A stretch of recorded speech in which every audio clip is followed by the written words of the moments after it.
All right. Well, hello and welcome to day one of the 2024 Open Texas Conference. The Open Texas Conference is sponsored and convened by two cooperating organizations, the Texas Higher Education Coordinating Board, the state agency that serves as a resource partner and advocate for Texas higher education in Texas, and the Texas Digital Library, a library consortium providing services that enable free and open access to scholarly, cultural heritage, and educational materials. My name is Gwen Morell, and I am a director in the Division of Digital Learning at the Texas Higher Education Coordinating Board, and I will serve as your moderator today. We welcome you to introduce yourself and ask questions in the chat. Please feel free to turn on your webcam, but mute your mic unless you're speaking. Also, please be aware that we are recording the session today. Recorded sessions will be available within the conference attendee hub for 30 days. Following the 30 days, the recordings will be accessible through the Open Texas YouTube repository. I'll be posting two links in the chat just shortly. The first link to the Open Texas YouTube repository, and then the second link to our conference code of conduct for your information. This session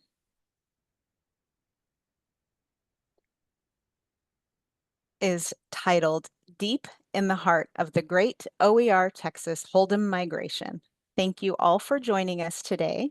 It is my pleasure to introduce Ms. Beatriz Flores-Martinez, e-learning and instructional design specialist at Laredo College. Bea, the virtual floor is yours.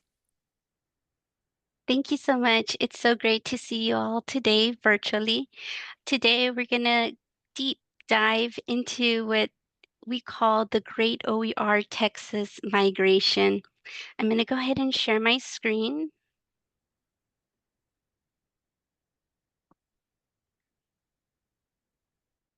So this journey that we're about to take, Laredo College has done a great job. We've done what we did was we gathered all our resources, we optimized, we implemented, and we leveraged. So in this journey, we're gonna go through what is called the Great OER Texas Holdem Migration. And this journey might sound a little familiar to you. Imagine, have any of you heard about the Texas oil boom or even the exodus of the Israelites from Egypt? Both were transitions to something greater, though not without their challenges. Today, I'll share how we've experienced our own transformation by migrating to OER under the visionary leadership of our Dean, Dr. Elizabeth Rodriguez.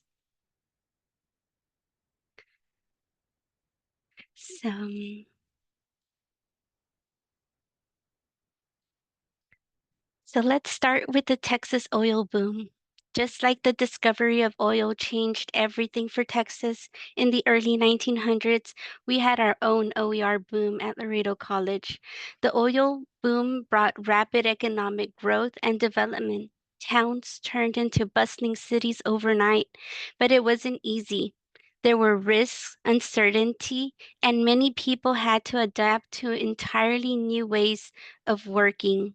Similarly, our faculty, students, and leadership had to embrace new opportunities and tackle unfamiliar terrain in the transition to OER. And here we can see the historical context of the oil boom, and like the um, the Oilers, they too had to learn new skills and adapt to new technology of their era, in this case, new labor work. Now let's talk about the Israelites. So when we compare the exodus of the Israelites from Egypt, much like the Israelites, we're leaving behind the familiar in search of the promised land. We asked our faculty to leave behind the comfort of traditional textbooks and publishers. It was a journey of uncertain times, but like the Israelites, we knew the reward would be worth it. The journey has not been easy for our faculty. We've learned together and we've struggled together. It's involved patience, collaboration, and a lot of trial and error, but we knew we were headed towards something better, a more sustainable and accessible future for our students.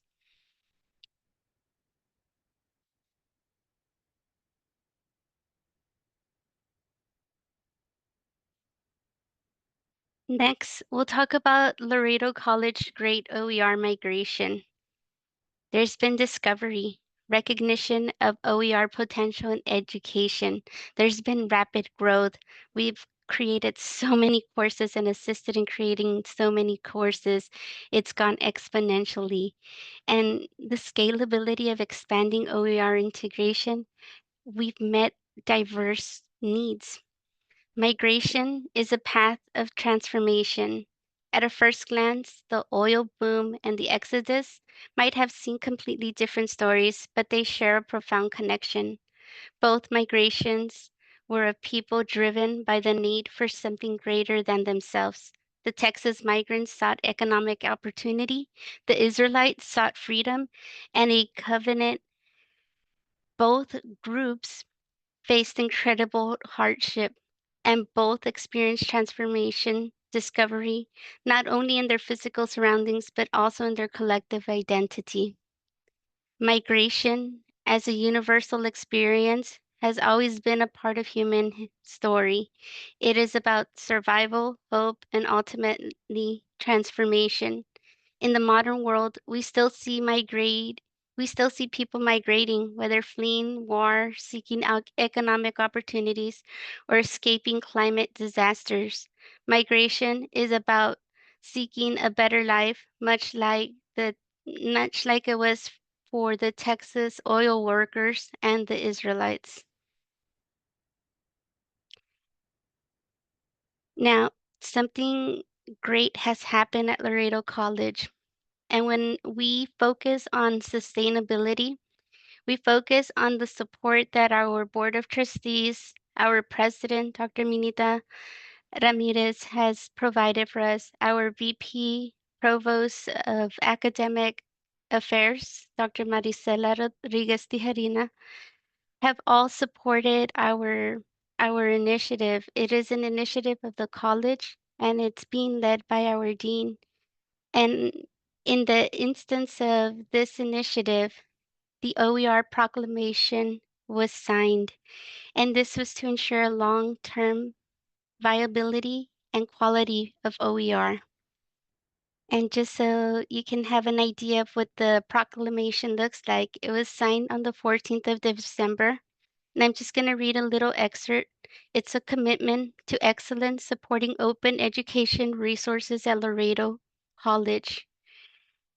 It says, be it resolved that as stewards of higher education and advocates for pursuit of knowledge, the Laredo Board of Trustees is committed to fostering an environment that ensures access to high quality education for all students, recognizing the transformative potential of open educational resources. The board is committed, and there's 5 articles that are included in the proclamation. The first one is a commitment to OER expansion, support for faculty and staff. That's the second one. Removal of barriers for students. The fourth is periodic review and evaluation, and a commitment to excellence. And with this, Laredo College is how we're moving forward with OER, and we're keeping it sustainable.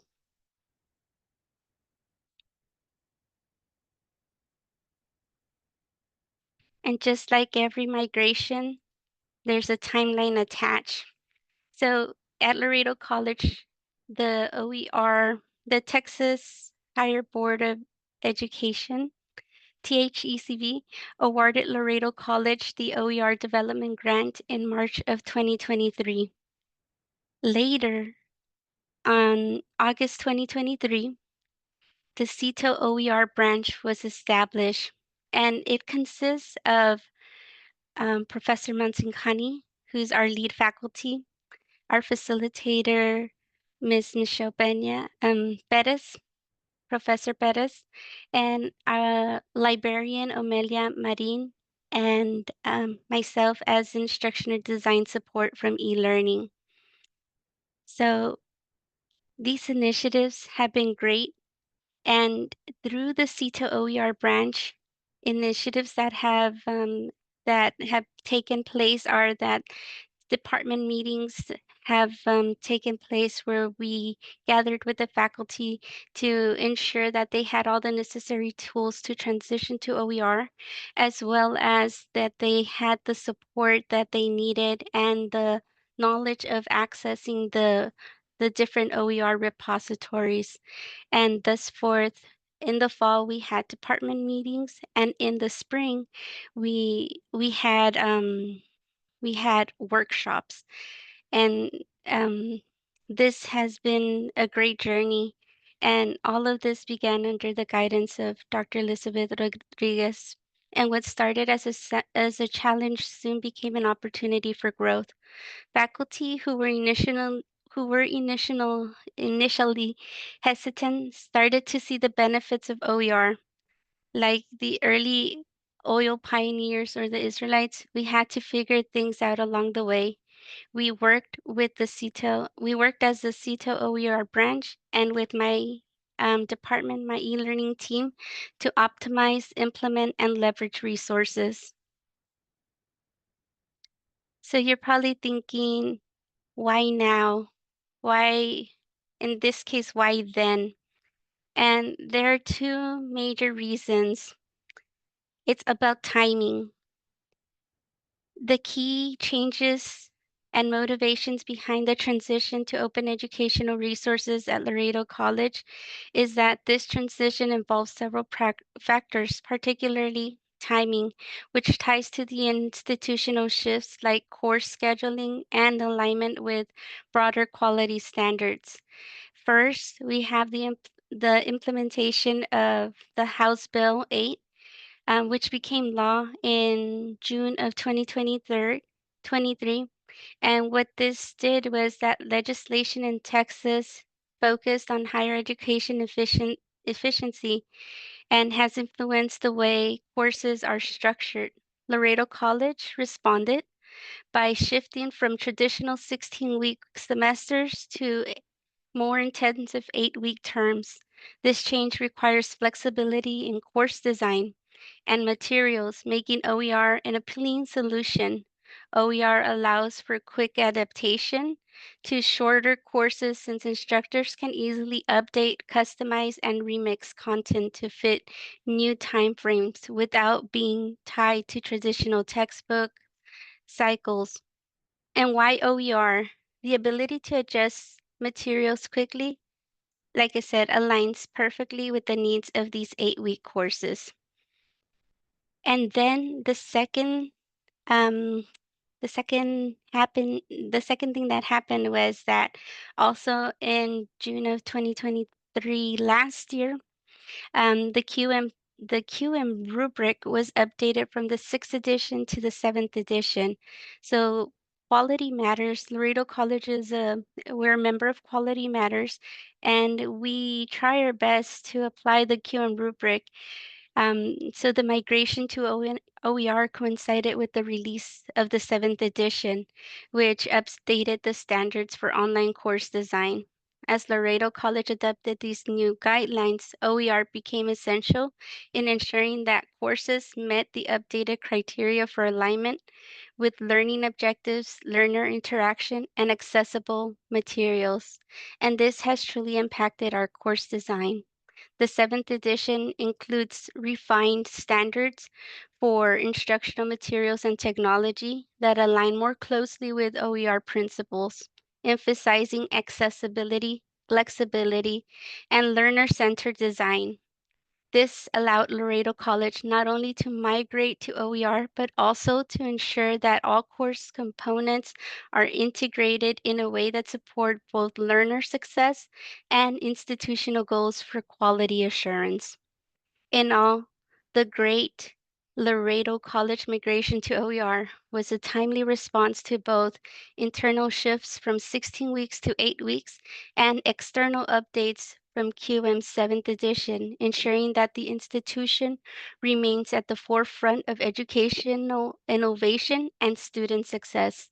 The use of OER ensures flexible, cost-effective, and high-quality courses that are aligned with both state mandates and updated quality standards. So these are the two reasons why it was perfect timing. So now let's get into the game of the Texas Holdem. So we touched first about the migration. We looked at the Israelites, we looked at the oil workers, and we looked at the why behind transitioning to OER. So now that we transitioned, or most of our courses have transitioned, we're gonna get to learn the players, which are our faculty, our CTO OER branch, our administration and board of trustees, and of course, my team, the e-learning and instructional innovation center. So we've talked about the administration and board of trustees, how they signed the proclamation, the OER proclamation. We've touched based on how CTEL OER branch was created, but we're going to go more into detail between the obstacles, the challenges that faculty presented, and then how e-learning or our instructional designers and our technical support team were able to resolve these issues. So with the Texas Hold'em analogy in mind, we're going to look at strategic planning, collaboration, and ultimately to gain the winning hand. In Texas Hold'em, there's something called a community. As the players are given two cards, those we're going to call the challenges that we're facing, and then also, so from the faculty side, we'll see challenges, and from the instructional designers, we'll see the solutions with having in mind the community, which are budget, accessibility, assessment, instructional materials, and integrated technology. So first, let's start with the budget.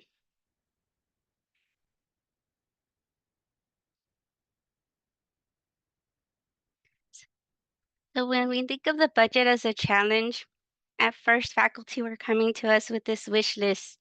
They were so used to third-party platforms with access codes where their PowerPoints were created, where they had videos, where the assessments were on the third-party platform. And so everything was catered to the faculty, almost everything, because as we know, our faculty, they're passionate about teaching, and we are sure that they were creating their lectures. But what was happening, a lot of those lectures, they were voicing over the PowerPoints, and so um, in a way, our faculty had become dependent on the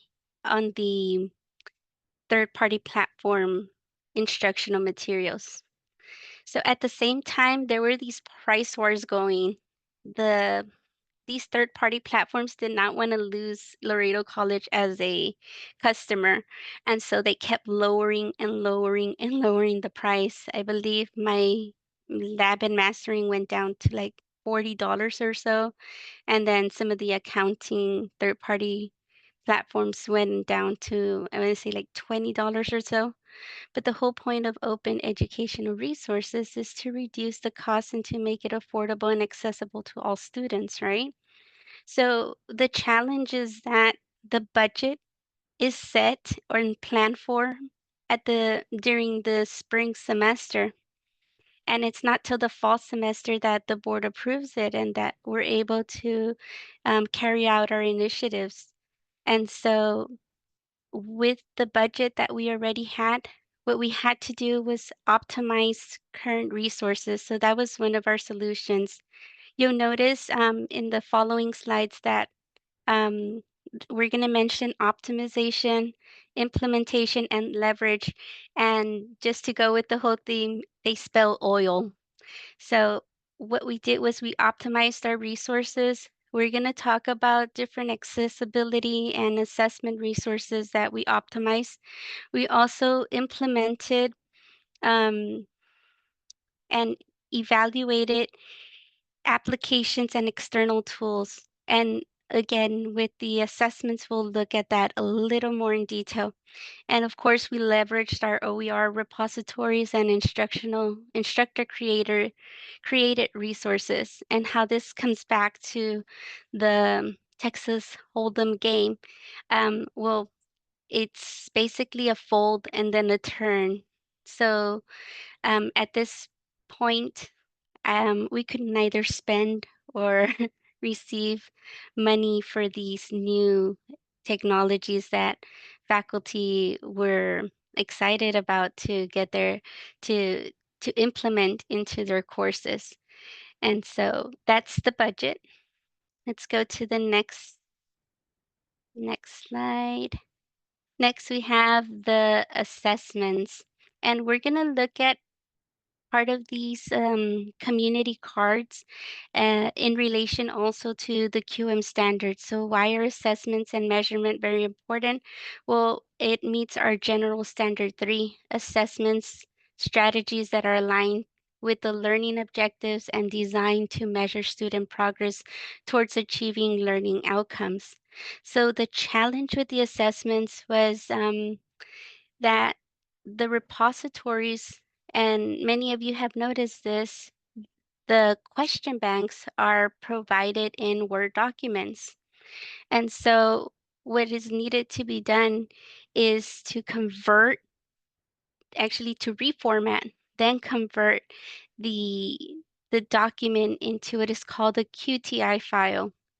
And so what was happening with the math department, we provided the training, but it was like, this is not what we need. What was happening was the equation editor, when it was converted with the program that we have, it's called Respondus 4.0. It was converting the equation editor into an image, and so therefore faculty were needing to go back and do alt text to those images. Another thing is that the question types were not compatible to what the math department needed in this case. And so what we needed to do was offer Respondus 4.0 to those who were um, using the question types that Respondus 4.0 converts to. And so those are like your multiple choice questions, your true, false, your matching, multiple response, your essays. But when it came to like graphing or integrated equations, it was not as compatible as our math department would have hoped for. And so for the faculty who were doing more theory, those faculty, we offered all faculty the opportunity to receive the Respondus 4.0 training. And at our first, at our is it the first? Yes, our first CTO OER branch workshop, which was called Getting Started with Open Educational Resources. At that workshop, we presented Respondus 4.0 as a solution. And so what we needed to do now for the math department was that they were using an external platform, and they currently use, it's called My Open Math. And so first we needed to implement resources, as we needed to leverage the resources that we currently had, optimize what we currently had, and then leverage those resources.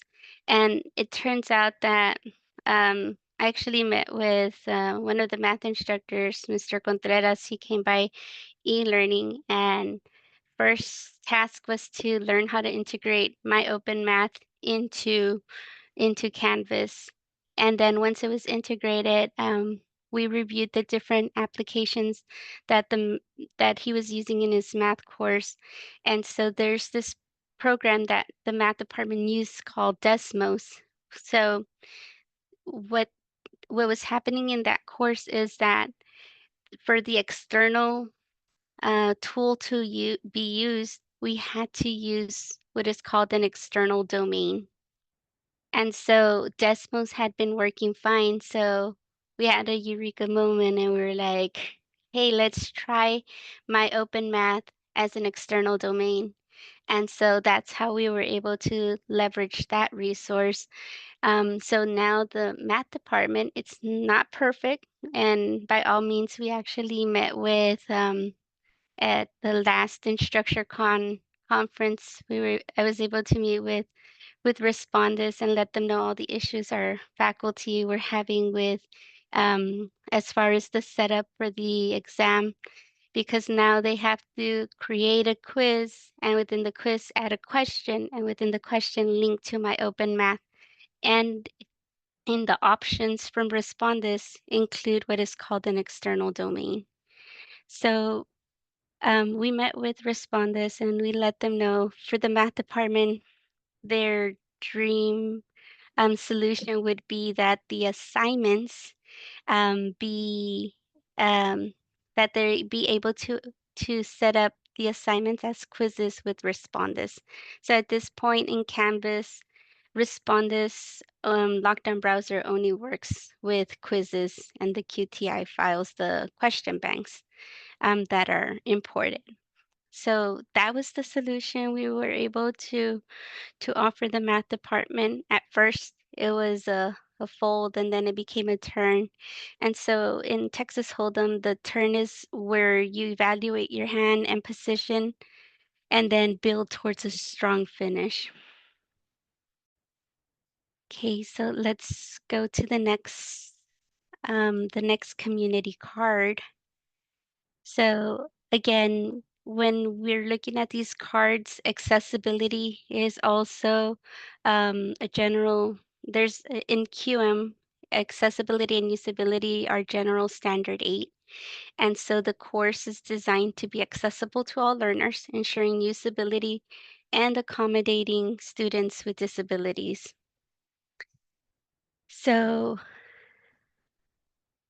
when it came to the challenge from accessibility, I apologize, I just noticed the challenge is a little off right here.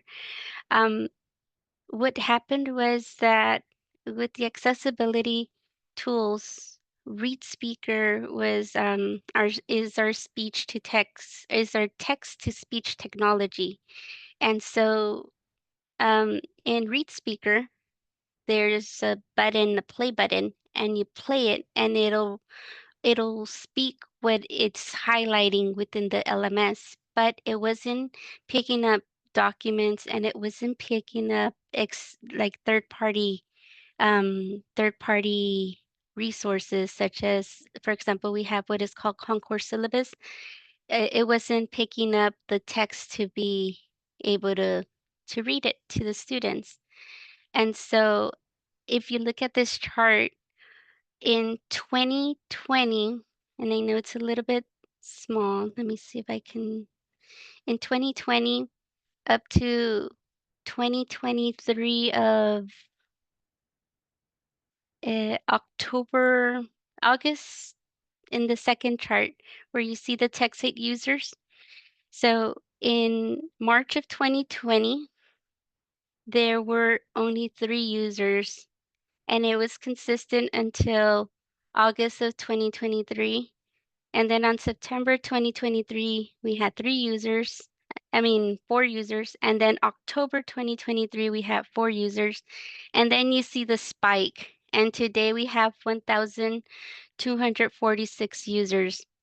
So what was happening is that no matter how many students need the the adaptive technology, as long as it's one student, we have to provide the tool for our students. And so what happened was we were able to optimize Read Speaker. It wasn't being used to its full potential. And so a solution was to optimize it.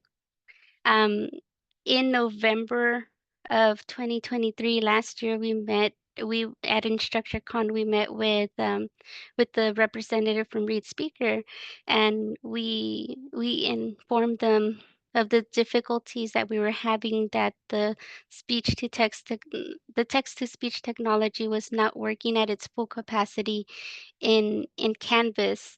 And so little did we know we needed an update. And and at this point, we didn't have our instructional support, which now we do have a new member, but we have our coworker Hannah, and Hannah took the initiative, and she was able to implement and update the LTI. So Read Speaker was optimized, it was updated, and then from 4 users in October 2023, it's now at 1,146 users, and we have an open license. The budget wasn't hurt, so now we can use more. We can offer text aid, uh, which is one of the features from Read Speaker, to more students. So we have about 5,000 accounts that we can still offer to our students, but that's going to take an initiative from our part to advocate about the tools for students to be able to use Read Speaker. And now with the update, students are not only using the tool within the LMS, they have what is called the doc reader. So they can actually access their PDF textbooks, which is a lot of the OER materials that faculty are using in their courses. A lot of our OER materials are also linked out. So Read Speaker now has the web reader. So if a student is researching on the web, they can actually use the tool as a text to speech adaptive technology. And then something that's awesome that's happening here at Laredo College is we have our e-learning hubs, and this is just a vision that I have, but at those hubs, Laredo College not only invests in that our students have a sense of belonging, that our students are successful, but Laredo College is investing also in our students' wellness. So at these e-learning hubs, what we'll be able to do by optimizing this one particular tool is that we're going to see students, I can already envision this, students who are studying at the same time downloading their MP3, because that's another feature that this adaptive technology has, and at the same time working out. So that's going to be awesome. So talk about leveraging an adaptive technology tool. And so what we were able to do with Read Speaker was optimize the accounts. It's up 414%. We were able to implement, I know it says implanted, I'm going to fix that, implement and update the LTI, which now has all these awesome features. And recently we got access to what is called OCR. And we were able to leverage the tools with our open educational resources. And so, yes, we had a flop, and then we had a turn. And then, as far as the Texas Holdem analogy, we basically have a winning hand, which goes into the thoughtful strategies of leading to a winning solution. So this is regarding accessibility. Next, let's take a look at the instructional materials. And again, instructional materials is part of our QM rubric, the general standard for instructional materials, in which it supports the learning objectives and are appropriately chosen for the level of the course. So the challenge for the instructional materials was again converting the materials, accessing the instructional materials. And I'm going to go into um, hmm, I'm going to go into an example, which is for one of our psychology courses. And I'm going to see if I can put this on hold real quick and go over here to my dashboard. So this summer I got to work with Professor Spinoza. She teaches fundamentals of psychological disorders. She's gonna start teaching this course in the spring. So she came to us ahead of time, and I'm gonna go ahead and click on her course.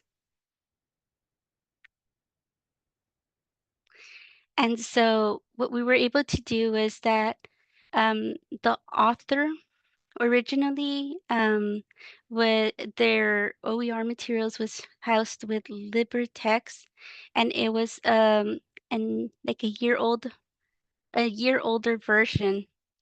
And so Professor Spinoza was inquiring about the QTI files, about the assessments, about instructional materials, and about the textbook. So the good thing about OER and instructional materials from OER is that we have access to the actual author. So through LibreText, we were able to communicate with Dr. Daffin. And Dr. Daffin, he vetted first that Mrs. Spinoza was a professor, and it was just a great journey overall. I'm going to go into the modules just so you could see. So what you're seeing here are instructional materials that have been converted. So this links to the actual textbook, but when Dr. Dackfin gave Mrs. Spinoza, Professor Spinoza access, what happened was the materials, the assessments were all in Word document. The PowerPoints needed headings for accessibility. And then also Dr. Daffin provided quizzes. So to convert using Respondus 4.0, again, the formatting, it's a little laborious, like Mrs. Spinoza said. And so she actually got to learn how to convert assessments from a Word document to QTI files with the with assistive with assistance from ChatGPT. And so um, we were able to reformat, not necessarily redo the questions, but of course, as she was reformatting the questions, she was also vetting the information and selecting the assessments that aligned to her course objectives and her module objectives. Um, so so it was a process. Um, Let me go here into index. So Dr. Daffin is using Pressbooks. And if you know this, um, when using Pressbooks, you have to go into the content to be able to select the different chapters or the parts that are needed. Something that was really great about using Dr. Daffin's um, content was that it was recently updated, and he has the record of changes. Even the name of the book, Fundamentals of Psychological Disorders, was changed. So it used to be abnormal psychology, which was the OER resources that Professor Espinosa was originally looking for. And when Professor Spinoza in got in communication with Dr. Daffin, it just so happened that now there's a new chapter. And so right now it's a work in progress. Dr. Daffin is still creating the instructional materials for chapter 15. We're still missing the PowerPoint and the assessments and quizzes. But once they're available, he'll be able to place them here in his press books. Of course, Mrs. Spinoza was vetted, so she does have a password.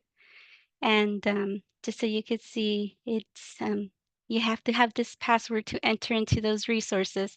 So although it's open license, not everybody has access to these materials, only those who who they're for, who are granted access to them. And so what this in all has shown us is we're getting one, we got to optimize the resources as far as like we were able to use the current technology that we had, Respondus 4.0, to convert the the Word documents into QTI files. And then we were able to implement, right? We were able to bring in the instructional materials, and then we were able to leverage. And the best part of leveraging these materials is that they're fresh out of the oven per se. So if you go here, this book, when Professor Spinoza requested access to the instructional materials, it was literally May 2024. And so um, it was literally like freshly available. And that's what's I can't express. I'm like overwhelmed, like how interesting it is that these materials are updated and like in real time per se. So that was awesome about the whole experience with Professor Spinoza and how we were able to optimize, leverage, and optimize, implement, and leverage OER resources. So I'm going to go back to the PowerPoint.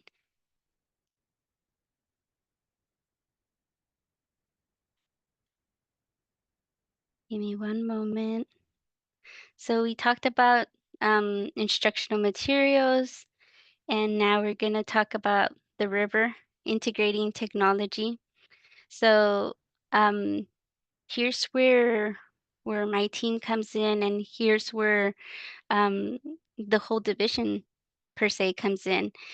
So the challenge was accessing repositories to find OER materials, um, to find OER technology to create OER. Sorry, accessing repositories to find OER and technology to create OER. And what was happening was that when the faculty were having difficulty importing the repository, they were getting errors.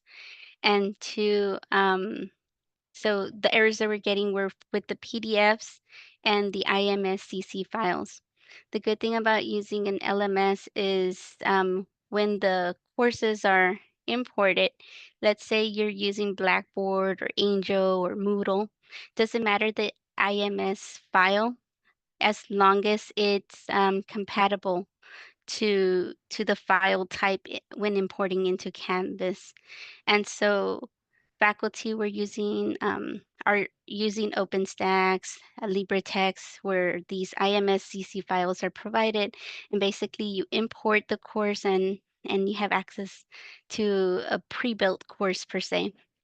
And so the way we were able to resolve this was one, we encouraged them to meet with our CETO OER branch, a CETO OER branch member, so they can learn how to access OER repositories. Also, we implemented Canvas guides, repository guides, and of course the 5 Rs: retain, reuse, revise, remix, and redistribute. And then to leverage integrating technology, we're encouraging faculty to reach out to all of to the designated departments. So for example, if they want to create a video, we use what is called Edpuzzle, so they can reach out to ITC. When it comes to CTEL, they can reach out to CTEL to review the pedagogy of their course. And when it comes to technology or any integration applications or external tools with Canvas, of course, they can call our team e-learning. And then to actually access the repositories, they can reach out to the library.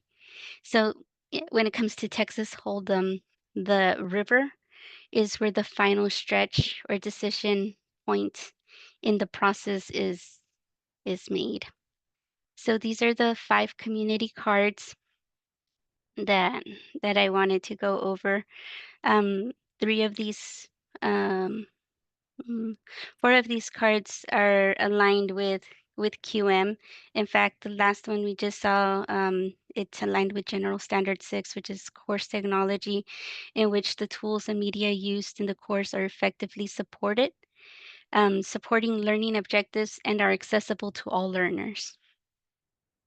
So in the final push, um, in our journey at Laredo College, where OER has fully transformed how our faculty and students engage with education. Faculty have fully integrated OER educational resources into their courses, giving students more affordable, accessible, and personalized learning and a more personalized learning experience. And this is not just about cost savings. It's about unlocking new ways for students to learn and succeed. And the impact, well, faculty involvement has grown significantly. And I'm proud to share that our OER CETO branch was awarded the prestigious Teamwork Award for this effort. Um, and also that we've built something remarkable together. And this is only the beginning. Um, but if this is the beginning, what is the future of OER in education? Well, let's look at three aspects. One, evolving access.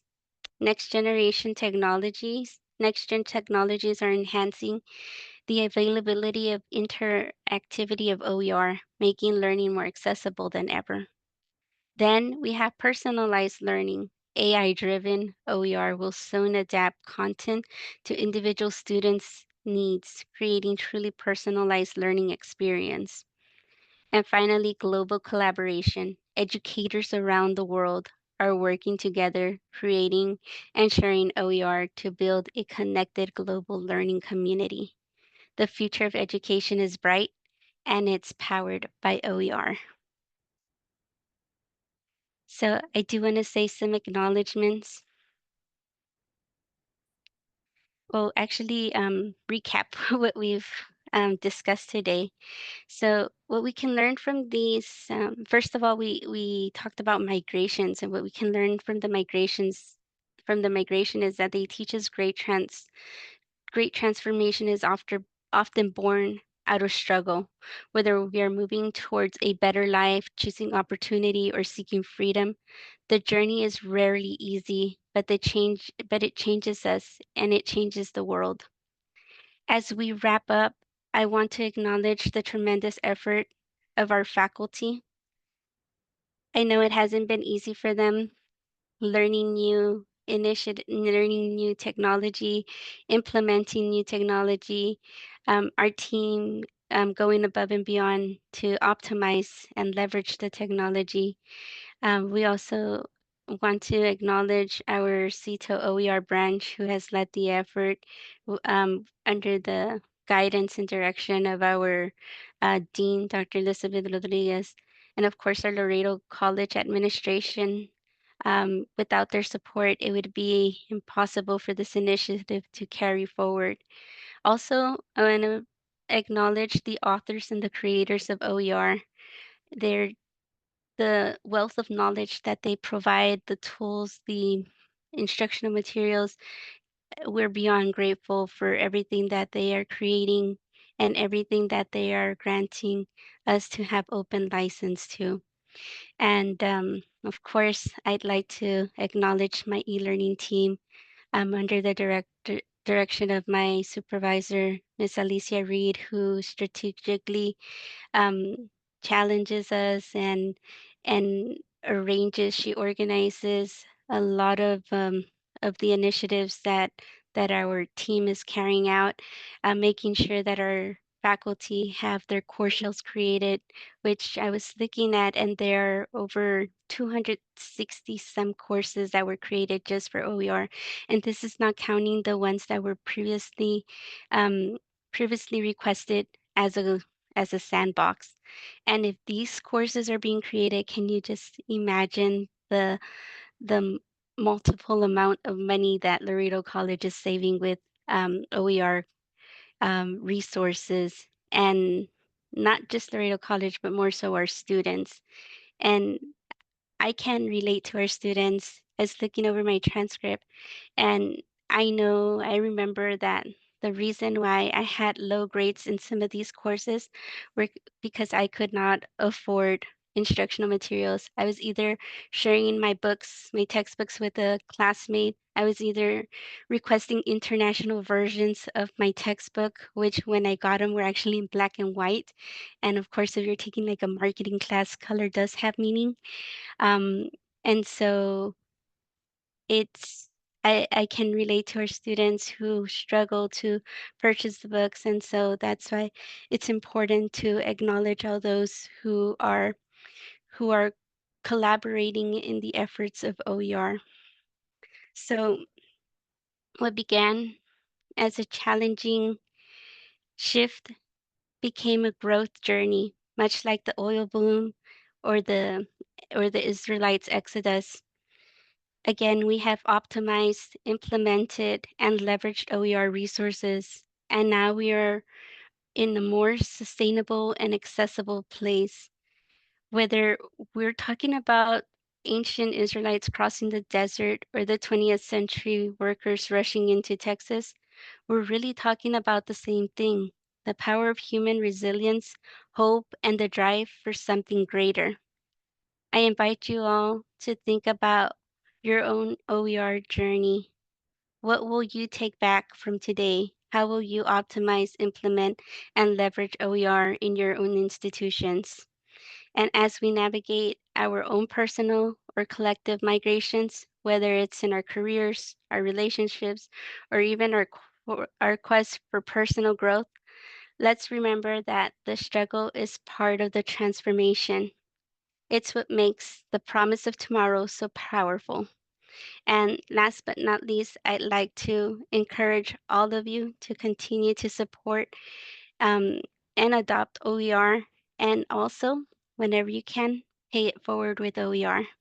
Thank you so much for your time, and I will now take any questions if you have any. What a wonderful presentation, Bea. Not only thorough, but so creative with the parallels that you've made and fun with the Texas Hold'em analogy there. So I thank you for that. We invite any questions. You're welcome to drop them in the chat. You should have the ability to unmute yourself if you'd like to ask your question directly of Bea. While folks are thinking about what they'd like to ask, I'm wondering what kind of student feedback processes do you sort of implement around the work that you do once you've done all this work to create these beautiful courses and get them out? Could you maybe talk a little bit about student feedback and what that looks like? Yes, of course. So at Laredo College, at the end of every term, students are surveyed. They have the opportunity to provide feedback on the course, whether they were able to communicate with the faculty, whether the instructional materials were accessible to them. Um, and so there are different matrix that the students are able to evaluate the faculty. By then, the faculty will then meet with their department chairs and um, their department chairs or program directors. And then from there, they'll have a conversation as to what they can do to improve. And so here at Laredo College, we're always thinking of taking it to the next level and leaving a legacy. And we always take into consideration our students' opinions. And so that's one way. We also do student events. And at these student events, in fact, like next week, we're going to have an open house for our division. And within the division, we have new departments and new initiatives. And so what we do is we make an effort to inform our students of the different technologies and services that we have available for them. And at the same time, we also do surveys. And when we do our workshops, we also take into account assessments for them. Great. Thank you. So that makes me think about the fact that you are not only a faculty-facing division, but you're also a student-facing division. That's amazing. Yes. Yes.